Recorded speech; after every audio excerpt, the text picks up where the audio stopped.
সাত সকালে বোমা জাতীয় বস্তুকে ঘিরে তীব্র আতঙ্ক ছড়ালো পূর্ব বর্ধমানের গলসি থানার গুরুগ্রাম এলাকায়। শনিবার ভোরে স্থানীয় টেনি যাদবের ঢাল ধরে দামোদর নদ থেকে বেআইনি বালির ট্রাক্টর যাতায়াতের রাস্তার পাশে একটি নীল রঙের পিট ব্যাগে সুতলি জড়ানো গোল আকারের বস্তু দেখতে পায় এক ব্যক্তি। সন্দেহ হওয়ায় গ্রামের মানুষকে খবর দেয়। পরে পুলিশ এসে ঘটনাস্থল ঘিরে দেয়। এলাকায় কিভাবে, কারা এবং কেন বোমা জাতীয় বস্তু ফেলে রেখে গেল তাই নিয়ে জোর চর্চার সাথে আতঙ্ক তৈরি হয়েছে। গ্রামবাসীদের একাংশ জানিয়েছেন, এই এলাকায় দীর্ঘদিন ধরেই এক শ্রেণীর বালি মাফিয়াদের দাপাদাপি রয়েছে।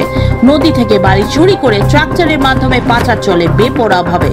পুলিশের পক্ষ থেকে মাঝে মধ্যেই ট্রাক্টর সহ চালকদের ধরপাকড় করা হলেও বালি মাফিয়ারা তারপরেও বেপরোয়া। ফলে সম্পূর্ণভাবে বন্ধ হচ্ছে না নদী থেকে বালি চুরি। আর এই বালি চুরিকে কেন্দ্র করে এলাকায় রাজনৈতিক সমীকরণের প্রসঙ্গ উঠে আসছে। যদিও সাম্প্রতিক অতীতে এই এলাকায় বোমা উদ্ধারের কোনো ঘটনা ঘটেনি বলেই জানা গেছে। তারপরেও হঠাৎ গ্রামের রাস্তা থেকে নদীর দিকে যাওয়ার ঢালে কিভাবে বোমা জাতীয় বস্তু এলো তাই নিয়েই তৈরি হয়েছে কৌতূহল। পুলিশ ইতিমধ্যে গোটা ঘটনা তদন্ত শুরু করেছে। ব্যাগের ভেতর আরো গোলাকার বোমার মতো দেখতে বস্তু আছে কিনা এবং সেগুলি আদতে বোমা কিনা খতিয়ে দেখতে বোম স্কোয়াডকে খবর দেওয়া হয়েছে পুলিশের পক্ষ থেকে।